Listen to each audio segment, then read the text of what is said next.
Naitwa Rashid Mohamed Juma au Fagasoni. Ni mtu ambaye naweza kutoa maoni yangu kwenye mpira kwa maana ya uchambuzi kadri inavyowezekana. Na moja kwa moja tutaanza na mechi ya Azam na Yanga leo, ambapo kimsingi ni mechi nzuri, ngumu kwa sababu inaelekea kuamua nafasi ndani ya ligi. Nafasi ya kwanza ndani ya ligi ambayo anaishikilia Yanga, lakini inaweza ikaboreshwa ubora wake kutokana na ushindi wake wa leo dhidi ya Azam. Kitu ambacho kinaweza ikapelekea moja kwa moja mchezo ukawa mgumu, kwa sababu Azam pia na wao wana mahitaji ndani ya timu yao kuelekea kwenye raundi hii ya mwisho ya ligi. Kimsingi mechi zimebakia chache sana, lakini Azam ni miongoni mwa timu ambazo pia kwenye raundi hii au duru hili la ligi zimebahatika kucheza mchezo wake nyumbani. Dhidi ya Young Africans haionekani kama kuna mtu anaweza akasema akiwa nyumbani Yanga inaweza isipate chochote labda kutokana na performance, lakini la msingi na la maana ni kwamba tutakochukua tunakiona sisi ni aina ya ushindani ambao utaletwa uwanjani na walimu wa timu zote mbili na timu zote mbili. Matokeo yake ni nini? Kwamba kwa entertainment itakayopatikana, atakayetakiwa kunufaika ni ambaye atakuwa katengeza nafasi nyingi zaidi na kupunguza makosa zaidi kiwanjani, kitu ambacho tunaamini pengine Young Africans wana chance zaidi kuliko Azam kutokana na matokeo yao yaliyopita na pia ile nature ya roho ya kisasi, kwa maana kwamba mchezo wa kwanza Yanga walifungwa na Azam, tena ilienda vibaya baada ya Yanga pia kutokumaliza mchezo wakiwa kamili. Kile kitendo kinaonekana moja kwa moja kama ni cha kawaida, lakini Yanga wanahisi kama walielekea kwenye season hii kupoteza vingi kutokea pale, kwa sababu ni kutolewa huko, ni kufungwa huko kulipelekea kutolewa mpaka kwenye ligi ya mabingwa Afrika. Fomu ili deep in, kwa maana kwamba baada hapo mwalimu aliyekuwepo Gamondi waliweza kumuondoa, lakini Azam wamestiki na mwalimu Rashid Tausi ambaye kimsingi ukimwangalia amecheza na Simba ndio akapata 2-2, lakini ameshinda dhidi ya Yanga, lakini huwezi kusema kama ilikuwa ni convincing performance. Performance ilikuwa bora sana, ilikuwa juu sana. Ni namna fulani ambayo Azam walinufaika moja kwa moja na maamuzi ya siku ya kumtoa Baka nje. Kimsingi Yanga walikuwa chini sana, na pamoja na kuwa chini walijitahidi kupambana, lakini kwa nyakati hizi Yanga unahisi moja kwa moja wanaweza wakaja na kitu cha kutisha zaidi, kwa sababu ni wakati wa kufunga. Performance iliyopita notably kabisa ni dhidi ya Tabora, ambapo kimsingi Yanga walishinda goli 3-0. Kwa kushinda kule goli 3-0 kuliwavuta juu na kusababisha morali ikaja ndani ya timu. Na ukiangalia ina performance iliyofanywa na Yanga siku wanacheza na Tabora, unaona kabisa Yanga walicheza kama ni knockout game. Maana knockout game ni kwamba walicheza kana kwamba hakuna game nyingine, na ni kwa sababu pia ikiwa Simba leo atakwenda kuwa na vipolo vitatu, kama anaweza akashinda mechi zake kwenye hizo mbio za ubingwa, Yanga wanahisia kwamba kumkomesha Simba asiwafikie kwa haraka ni kujaribu kushinda mechi zao kabla ya dabi haijafikia kuamuliwa itakuwaje, lakini kabla hapo Yanga wanafikia kukusanya pointi zaidi. Kuhusu uwanjani sasa, ambapo walimu wataandaa timu, tunataka kuona performance ya Yanga kama ya Tabora, labda unawaza kitu kama hicho, lakini Azam watakuja na maswali. Tunaona Azam wakiwa na kasi zaidi eneo la mbele. Wao kwa sababu hawachezi na mshambuliaji wa asili, labda unahisi watakuwa na mbio sana. Saaduni ni mchezaji mzuri, namba 10 mzuri, anaweza akacheza nafasi zote za mbele, lakini kitu cha msingi zaidi ni kwamba ile kasi ya mashambulizi itatakiwa moja kwa moja imechiwe na vitendo vya umakini vya umaliziaji. Bila kumechi hapo, Azam watakuwa wamekimbia kama mbio walizokimbia kwa Singida, zilikuwa nyingi, lakini mwisho wa siku hawakupata goli na wakafungwa goli 1-0, kitu ambacho kiliwafanya kidogo wakarudi nyuma kwa jitihada zao za kujaribu kumaliza ndani ya nafasi 3 za juu za ligi. Kwa msingi huo na mantiki hiyo, bila shaka bila tatizo unahisia moja kwa moja Young Africans watakuwa na maswali mazuri ya kuuliza kutokana na wao kuja na direction tofauti kwenye ushambuliaji, ambapo Yanga unahisi wao wana mshambuliaji wanaweza kumsimamisha Prince Dube mbele, ambaye kimsingi kwa kimo ni mrefu. Kwa Prince Dube kimsingi kutokana na uwezo wake wa kuruka juu, kupiga vichwa na kufanya kazi ya kumalizia vizuri, unahisi kwamba Azam watakuwa na maswali mengi ya kujibu, lakini hiyo roho kubwa ya kisasi ya Yanga, lakini pia kuelekea kufunga msimu. Unajua Yanga kwa michuano ya kimataifa haina season nzuri sana kama ambavyo ingependa, kama uwekezaji ambavyo umefanywa ungeweza kuleta. Sasa kwa sababu hiyo unahisi moja kwa moja Yanga wanahisi kama kombe la ligi kuu na kombe la FA ni vitu vya kutilia msingi sana.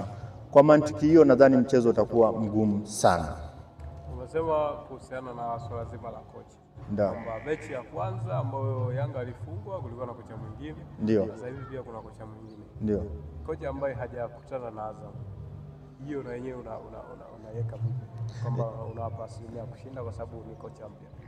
Nadhani ukweli ni kwamba umeuliza swali la msingi sana. Kwa nini? Kwa sababu unaona moja kwa moja Yanga tangu wameachana na Gamondi waliachana na kocha mwingine katikati pale. Lakini Lamovic yule kama unamkumbuka vizuri. Lakini baadaye wakaenda tena wakampata huyu Miludi. Kimsingi Miludi ni coach mzuri, lakini mentality ya ushindi wa Yanga huwa imejengwa ndani ya timu zaidi. Sio timu nyingi zinabadili makocha wakafikia watatu ndani ya season na waka maintain form ile ile.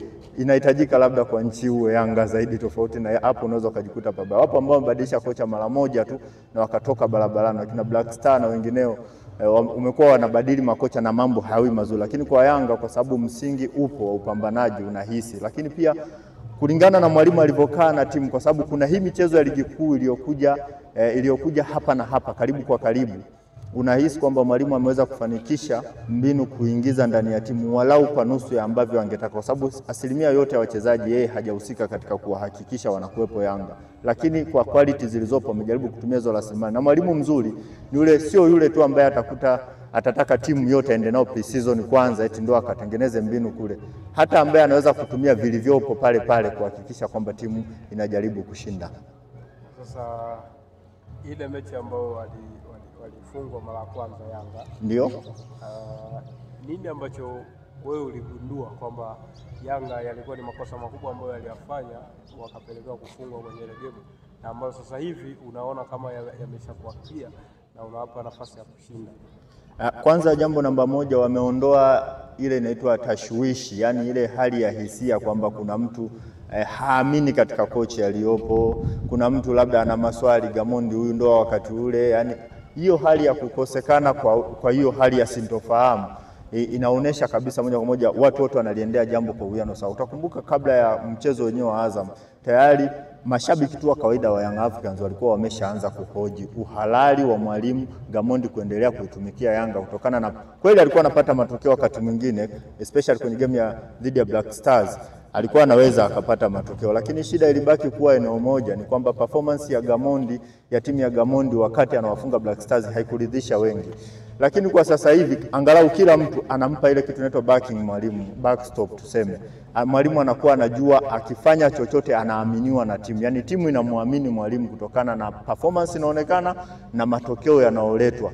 Yanga amecheza michezo mingi migumu, lakini highlight ya yote nadhani ni dhidi ya Tabora, ambao Tabora walijiandaa sana na mwisho wa siku mwalimu alionyesha performance bora sana. Msimu huu nadhani Yanga hakuna siku wamecheza vizuri kwa mechi za ligi kuu kuliko siku waliocheza na Tabora. Mchezo wa marudiano ambao Yanga walishinda 3-0. Na hiyo ikawapa imani wa viongozi na mashabiki wa Yanga kwamba uwezekano mkubwa kwamba mwalimu waliyemchukua kutoka Black Stars ni mwalimu sahihi kuiongoza timu yao hata baada ya hapo. Na unaona hata gap ambalo ameweza kulipata, kwa sababu walikuwa wanarudishiana yeye na Simba kijiti nani akalie usukani, lakini mwisho wa siku Yanga inakalia usukani. Unaweza ukaargue kwamba ikiwa Yanga michezo ya Simba yote Simba atashinda, itabaki point moja, lakini point moja ni mali, kwa sababu kuna nyakati hizi za ligi unaweza ukajikuta mtu kachukua ubingwa kutokana hata na goal difference tu peke yake, yani utofauti wa magoli ya kufunga na kufungwa. Pia kwenye maelezo yako ulizungumzia kuhusiana na issue ya performance, kwamba current performance ambayo ipo kwa Yanga unaona kabisa kwamba wanauendea ubingwa wanafanya vizuri sana, lakini ukiangalia hata kwa Juma kabla hawajafungwa na Azam performance yao ilikuwa vizuri pia. Walikuwa wanafunga mtu goli 4, 5 na kuendelea, lakini walipokutana na Azam walikaa.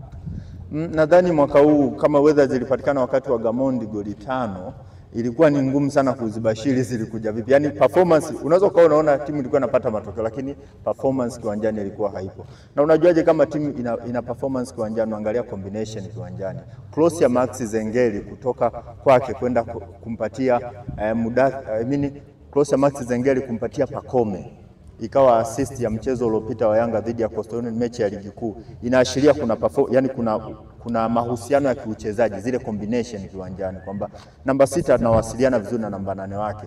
Mawinga pia wanawasiliana, yani watu wote wako kwenye jambo sawa na kwa morali inayoeleweka. Matokeo yake ni nini? Unahisi kwamba kwa mbinu za mwalimu, na unajua hata kama mwalimu ni mpya kiasi gani, kama anaanza na ushindi na aka maintain hiyo level ya ushindi, hata kama performance bado haijawepo sana, kunakuwa na hisia hata atakachowaambia wachezaji watamsikiza. Unajua kumwambia mchezaji kwamba hii mbinu inafanya kazi wakati bado hajashinda mchezo ni ngumu sana, lakini ikitokea unashinda mchezo alafu unamuuliza mchezaji kwamba nataka ukanifanyie kazi fulani kiwanjani, yeye moja kwa moja mchezaji anaweza asione kama kile kitu kinaweza kikasaidia, lakini kwa ushindi unaona kabisa kwamba hata mchezaji, hata wachezaji namna ambavyo wamewafanyia rotation. Of course Yanga ni timu kubwa na ndio timu bora zaidi ndani ya nchi, lakini sio vyepesi pia kuongoza kitu bora sana kama ambavyo imedhihirika kwa walimu kadhaa. Sio kila mtu anaweza akaongoza Yanga na akapata mafanikio. Na mwalimu nadhani aliyekuwa anaiweza Yanga sana ni Nabi hapa karibuni, miaka 3-4 iliyopita Nabi. Lakini hao wengine wamekuwa wanakuja wanatembelea labda huo upepo wa ushindi, baadaye ikitokea, na unajua mahitaji ya Yanga ni makubwa. Yaani wao wanapokuja labda wanadhani kwamba ubingwa wa ligi kuu, performance yote ndani ya nchi inamata. Yanga wanataka kutajwa kwenye vilabu 8 bora Afrika. Wanataka kutajwa hapo. Wanataka kutajwa ndani ya 4 bora za CAF Champions League. Wanataka kutajwa shirikisho, wamebeba kitu kama hicho. Na kwa matakwa hayo unaona namna watu wanavyowekeza. Uwezo ukamchukua Chama ukawa na Aziz Ki, ukawa na Pacome, ukawa na Aucho, watu na Dube, watu unaowalipa mshahara kiasi unachowalipa na uwekezaji uliofanywa na approach ya kuwafuata na accommodation ya Yanga na kila kitu. Alafu mwisho wa siku ukaseto kwa ajili ya kuifunga timu fulani, whether performance sio nzuri au mbaya kwenye mchezo wa shirikisho labda Songea au kitu kama hicho. Yanga wanataka big performance, kunyanyua vikombe. Ndani ya nchi wamegarantii, lakini swali la mwalimu msimu hawezi kuulizwa sana. Nadhani ataulizwa season inayokuja. Yeye kama anaweza kumalizia hapa, na unaona kama anaweza kumalizia kuchukua huu ubingwa. Lakini kilichosababisha Azam wafunge wakati ule, nadhani pia hakuna mtu alikuwa anaamini sana kwamba Gamondi bado anafaa kuendelea kuiongoza Yanga. Kwa hiyo unawapa labda washinde kuanzia goli ngapi? Wewe kama mchambuzi unaona goli ngapi wakiwa wanashinda Yanga bwana? Mimi nadhani timu zote mbili zitascore, lakini angalau kutakuwa na utofauti wa magoli mawili. Nadhani 3-1, ikienda sana 2-1, lakini najua kama Yanga wataibuka on top. Yaani kuna namna fulani wanajua kuzicheza hizi mechi, na sio rahisi kuirudia Yanga kufunga nje ndani. Wanaweza wakafanya pia, ni wachache.